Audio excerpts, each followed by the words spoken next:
Hi friends, நூக்கல் plus முருங்கைக்காய் சேர்த்து ஒரு காரக்குழம்பு வைக்க போகிறோம். வாங்க எப்படி வைக்கிறது பார்க்கலாம். அதுக்கு முன்னாடி நம்ம சேனல் சப்ஸ்கிரைப் பண்ணலாம், சப்ஸ்கிரைப் பண்ணிவிடுங்க. நான் ஒரு 3 தக்காளி எடுத்திருக்கேன். ஏன்னா நம்ம இதில் புளி சேர்க்க மாட்டோம்ல, அதனால் நான் 3 தக்காளி எடுத்திருக்கேன். 3 தக்காளியும் நல்லா கட் பண்ணி சேர்த்துக்கணும். நீங்கள் ட்ரை பண்ணி பாருங்கள், எல்லாருக்குமே ரொம்ப பிடிக்கும். தக்காளி எடுத்து நல்லா கொஞ்சம் ஏன்னா மிக்சியில் அரைக்கும் போது நல்லா அரையணுன்றதுக்காக நான் சிறுசாக கட் பண்ணி போடுறேன்.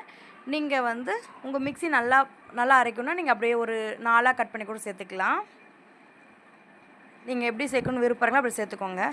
பாருங்கள், நான் எவ்வளோ சிறுசாக கட் பண்ணி போடுறேன்னு. 2 தக்காளி சேர்த்துட்டு இன்னொன்று சேர்க்க போகிறேன்.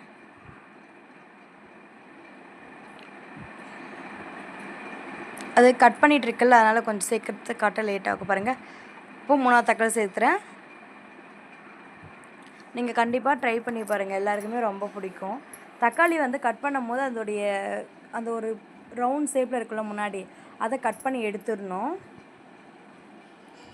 இப்போ தக்காளி கட் பண்ணியாச்சு. அடுத்து வெங்காயம் கட் பண்ணிக்கலாம். ஒரு வெங்காயம் கட் பண்ணுறேன்னா ஒரு நார்மல் சைஸ் வெங்காயம் ஒன்று, அதுலேயும் அந்த தெரியுதில்ல ஒரு இது மாதிரி, அதை கட் பண்ணி எடுத்துடணும். பாருங்கள், நான் கட் பண்ணி எடுத்துகிட்டு தான் சிறுசாக கட் பண்ணி போடுறேன். இது மாதிரி சேர்த்துக்கோங்க. நீங்கள் இதோட தேங்காய் சேர்த்துக்கலாம். நான் இன்றைக்கி தேங்காய் சேர்க்காமல் செய்கிறேன். நீங்கள் தேங்காய் வேணால் சேர்த்துக்கோங்க, நல்லாயிருக்கும் தேங்காய் சேர்த்திங்கன்னா. இப்போ கட் பண்ணியாச்சு. ஒரு துண்டு இஞ்சி எடுத்துக்கலாம். பாருங்கள், இதையும் கட் பண்ணி சேர்த்துக்கலாம். நான் ஒன்று சொல்ல பாருங்க, புளி போடுறதுனா இஞ்சி சேர்க்கக்கூடாது. புளி போடாமல் செஞ்சால் இஞ்சி சேர்க்கணும். இப்போ நான் ஒரு பூண்டு உரித்து வச்சுருக்கேன், அதை சேர்த்துடலாம். பாருங்கள், சேர்த்தாச்சு. இதோட மிளகாய் தூள் சேர்க்கணும். உப்பு மிளகாய் தூள் ரெண்டுமே சேர்த்துடலாம். பாருங்கள், கொத்தமல்லி கறிவேப்பிலை சேர்த்தாச்சு. நீங்கள் வதங்கும் போது கூட சேர்த்துக்கலாம் காயோட. ஆனால் இதெல்லாம் சேர்த்திங்கன்னா மிக்சியில் அரையும் போது அந்த மசாலாலாம் ஒன்றா சேர்ந்துடும். அப்புறம் காயிலெல்லாம் போயிடும், நல்லாயிருக்கும், டேஸ்ட்டாக இருக்கும்.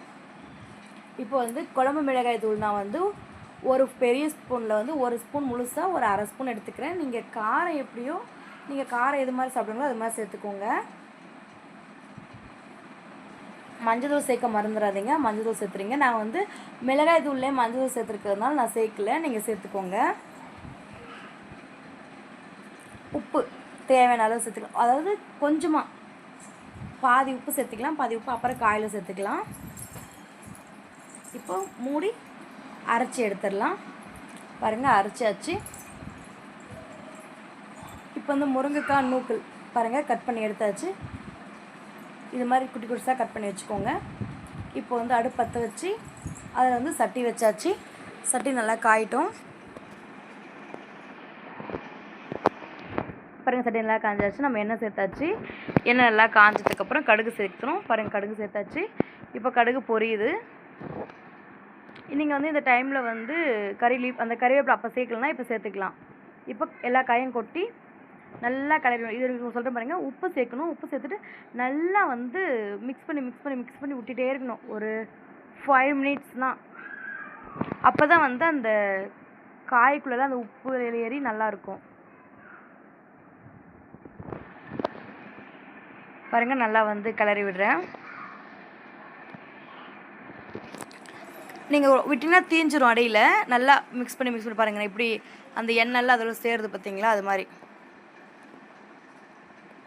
நல்லா மிக்ஸ் பண்ணிகிட்டே இருக்கணும்.